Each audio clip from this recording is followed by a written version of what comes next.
us here on Sport Federation TV. And of course, as you know, we talk about sport in the Western Cape. You will remember we had our Sportswoman of the Year in the studio with us not so long ago, Hailey Preen. And Hailey is back with us. Hailey, nice to have you back. You've had a busy schedule since we last spoke to you. Yes, very busy, especially this year has been very busy. Lots of traveling all over. All right, so I think for the purpose of, for the viewers and your fans, let's just remind them you're an equestrian athlete, but you're also primarily focused on cycling. Yes. So I mean, I have done horse riding my whole life, running as well, actually. But my focus now is cycling, road cycling, mountain biking, gravel cycling currently as well. Yeah, and that's my focus for now. And on that cycling though, from a gravel cycling, mountain biking cycling, road cycling, how have you managed to? I mean, have you picked off-road as your favorite now? I think road will always be my favorite. I love it. Just different times of the year and different places. Yeah. So I mean, starting off at the start of the year, we had like road nationals, and I mean that went very well. Then we had African Games, and that was on the road. And then since then, also over our winter season, road racing is a bit quieter here in South Africa. Yeah. So then I had the Cape Epic mountain bike, and so how did that go? It went very well. I raced with I had a French partner this year. Yeah. Yeah, and we ended 4th overall. So I'm very happy with that. Wow, that's pretty good, yeah. So I'm curious though, that when you talk about mountain bike cycling and gravel cycling, just explain the difference for us. So gravel cycling is obviously also off-road, yeah, but you're on more of a road-looking bike. Yeah. It's a road bike, say, with fatter tires. Yeah. Yeah, mostly gravel roads. I mean, some can be more technical than others with a little bit of single track or rougher gravel. Yeah. I think our gravel here in South Africa is pretty rough. The gravel itself? Yeah, like it's just hard. Whereas I've been racing a lot in America on gravel, and that can be very smooth and beautiful. So is it what about from a course perspective? Is it in the mountains, or is it on flat roads, on farms? What sort of distances and so on? So it all depends, but the average gravel race here and internationally, it's 100 miles, so 160 k's, or anything around that. I did do a gravel race start of June in America called Unbound Gravel, which is probably the biggest gravel race in the world. That was 200 miles, or just over 300. You won that as well, right? No, not America. But that was 325 kilometers, 11 hours. And that, I would say, was quite flat, like rolling hills, so it still adds up. But then I've done other gravel races. I've done a gravel race here in South Africa where you end at the top of a mountain, a very long climb, very steep. So it really depends. That was going to be one of my next questions. How long does it take to finish a race? You mentioned 160 kilometers. In this case, you're talking about 325 kilometers. You say 11 hours on the bike. Yeah, so that Unbound was a unique race. 11 hours, that's the longest I've ever ridden my bike in one go. But the average race is 160 k's. And it just depends on the course. It can be 5 hours, or it can be 6.5 hours. It depends how rough it is and how fast it is. With a longer distance road cycling, there's normally a chaperone vehicle supporting. Do you have that on the gravel, or are you on your own solo? No, gravel is very much on your own. You'll have feed zones where you can get support, but you don't have a support vehicle where you can drop back and get drinks or help or mechanical issues sorted. You're on your own. You're on your own, and then if you have problems, you have to sort it out on your own until you get to a feed zone. So is that something that you do? If the tire goes flat or you need to change the chain, you got to do that yourself? Yeah. Yeah. How do you learn all that?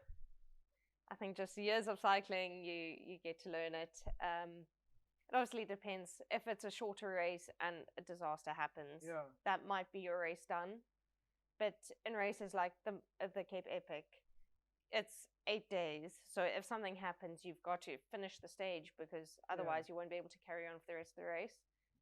So yeah, you've got to sort it out yourself. Doesn't matter how you do it or what you have to do.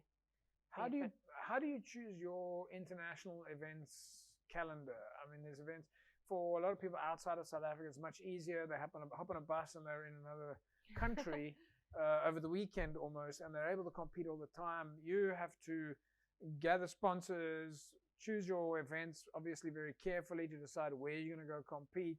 How do you choose? Okay, so last year I was racing in Europe on a road team, but I didn't get into a road team this year to race in Europe. So I applied for this series called the Lifetime Grand Prix, which is gravel and mountain biking. And it's pretty much 7 races across the US between April and October. Right. And they sort you out with entries, but getting there is on your own. Yeah. And once you're there, you're on your own. So yeah, sponsors help a lot. I'm supported by Squirt Cycling Products. They've helped me with this American travels and series. Yeah. Squirt cycling products. Right.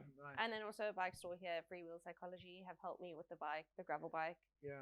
And support while I'm here. But yeah, so then it's this series of 7 races, and I'm limited to that and where they are. The calendar. Yeah, exactly. So you're not choosing, I want to go compete in New Zealand tomorrow and no. Italy the next day. You've got a structure. This one is pretty much throughout the year, 7 races. You have to do 5 races because you're not necessarily getting prizes at the end of each race. It's at the end of the series. Right. So it's 5 out of 7, and they take your top 5 results. And unfortunately, the one I was going to do in middle of July in Utah was cancelled just before because of fires. Right. So then now they've adjusted to 4 out of 6. So I've actually only done 2, but I'm going back to America shortly for the last 3.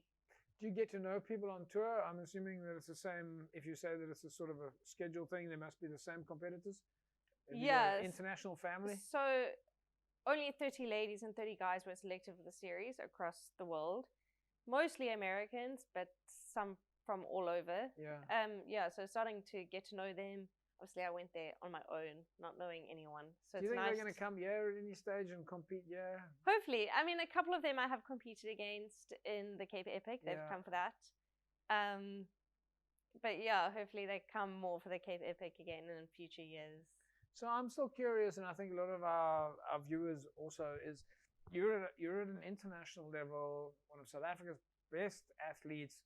How do young ladies, women, get involved in the sport? How do they follow your tracks? I mean, you've spoken about enormous amount of training. You've had to find your own sponsors.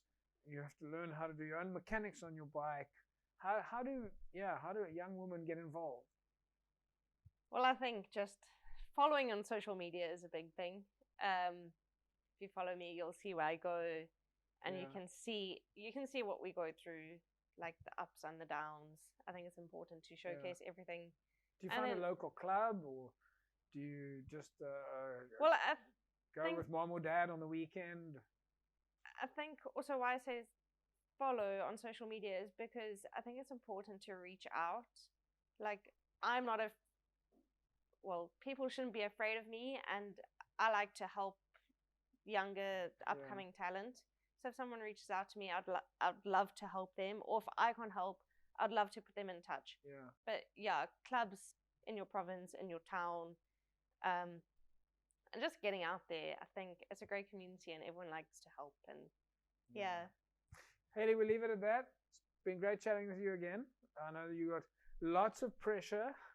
So yeah, it's always fantastic for us to showcase you guys and the amazing work that you guys do. So good luck for the tour, and hopefully we can get you back in studio soon. Thank you. Yeah. There we go, folks. Hailey Preen. I think that the interview with Hailey always goes without us needing to express it any further. We're so proud, and of course, Western Cape Cycling doing so well. And look at what our women in sport are doing in South Africa. We'll be back after the break. Don't go away.